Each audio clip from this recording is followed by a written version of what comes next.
Hi everyone. Today's post is going to be a little bit different. We're using some of the tech we have here at NCR Studio, this 200-inch laser projector behind me, and I'm in the live room. That's why it sounds so ambient. But the reason why I'm here is because I joined a SKOOL community, SKOOL, a little while ago, and basically it's hosted by a fellow named Josh West. Josh West worked at the Mansion, which is a studio that owns one of the biggest duality consoles in the world. They were featured in Mix magazine.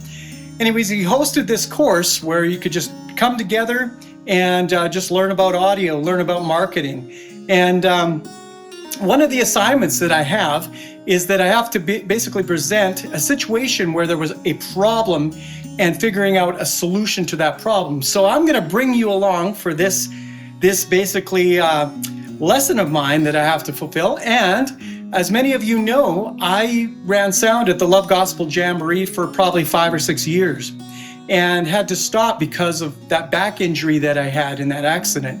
But anyways, this last year, the audio engineer who was running front of house contacted me, and because it's a rental system, it's not a huge, crazy line array system or anything like that, but he just wanted me to orient him with that system so that he could have a clear layout of the power, audio, everything for the setup.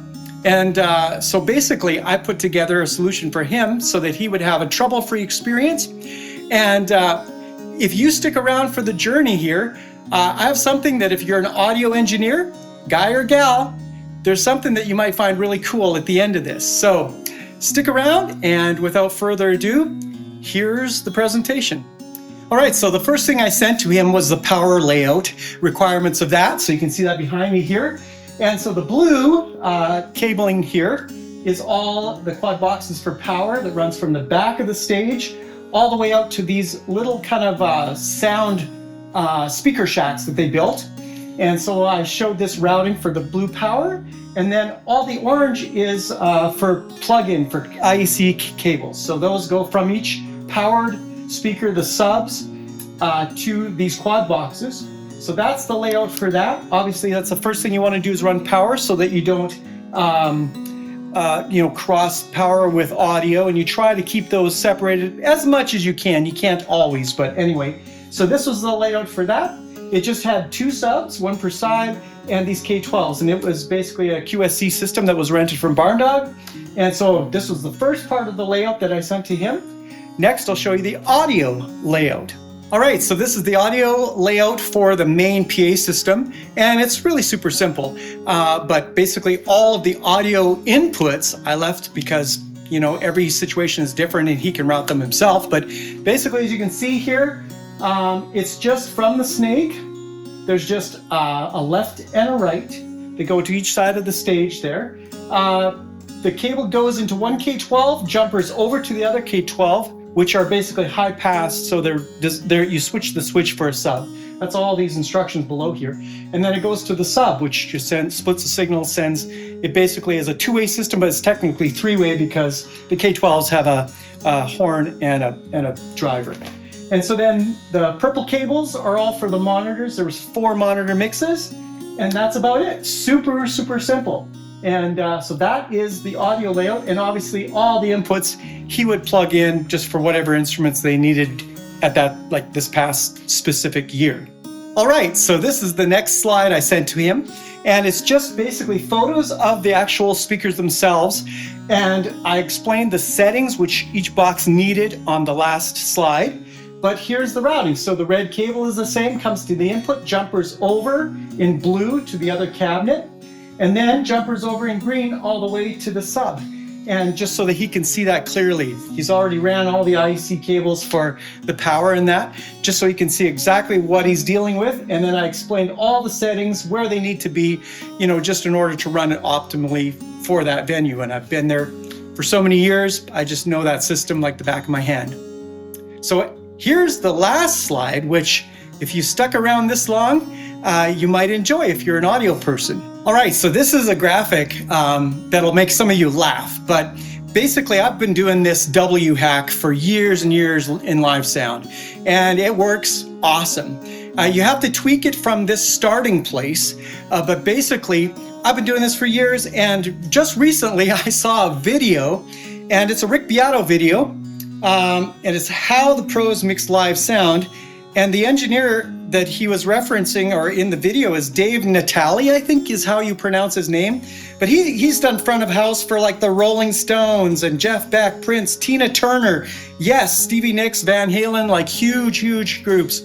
And he uses this exact same technique. And I looked at it and I just started laughing because I've done this for years on my own, not even realizing, just other people do it. But this is the W hack. So this is a starting place. This isn't where, like, you set it, but you adjust it from here.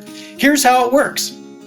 You can see it's a big W, right? So basically what happens is you set everything flat to 63 Hertz. And what I do as well is I set parametric EQ to have a high pass filter.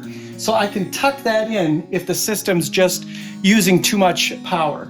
And so then what I do is I dump, now Dave, what he does is he dumps at 160 all the way to -15. I prefer 200 with this system, this specific QSC system, because that seems to be the resonant peak in that setup. But basically you start out, you dump everything, and you basically from 63, as you start in 80 Hertz and all the way down, you drop those by 3 dB per 3 dB for each one of those. So 80 is 3 dB down, 100 is 6, all the way down to -15. Then you go back up so that 1K is at 0. And then, let me trade sides here. If you can see on the other side, I go all the way down to 4K. Now what Dave does is he centers that dip around 2 or 2.5K. So basically, and then back up, right?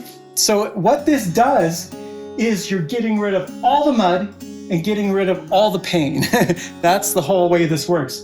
I didn't realize that, before, but I was just trying to get a setup where I could start. And what you do is as you tune the system, you're going to adjust each of these settings.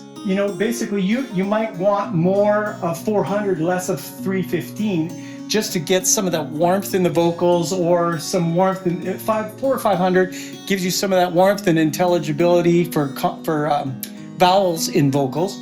So depending on that, but basically you can start here and then adjust it and lift some of those up where they need to be.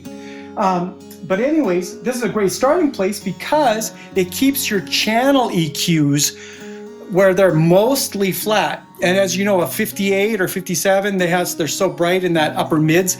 You can leave those and use all those EQ bands for fixing stuff on the vocalist. And lots of times I will use like an F6 on each channel, so I can kind of use that kind of dynamic EQ to help me, but you still need to have bands for EQ. So this frees up all those channel bands, and well, not all of them, but a lot of them.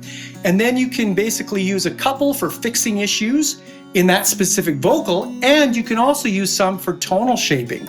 So it frees up those bands. And so I don't know if this will help someone out there, but it's a great hack. It's a great starting place, and tweak it from there. But it's worked for me for years and years, and I love it. So the W hack, it's a real thing, folks. Anyways, thanks for sticking out to the end of this video. God bless you all. Take care until the next one.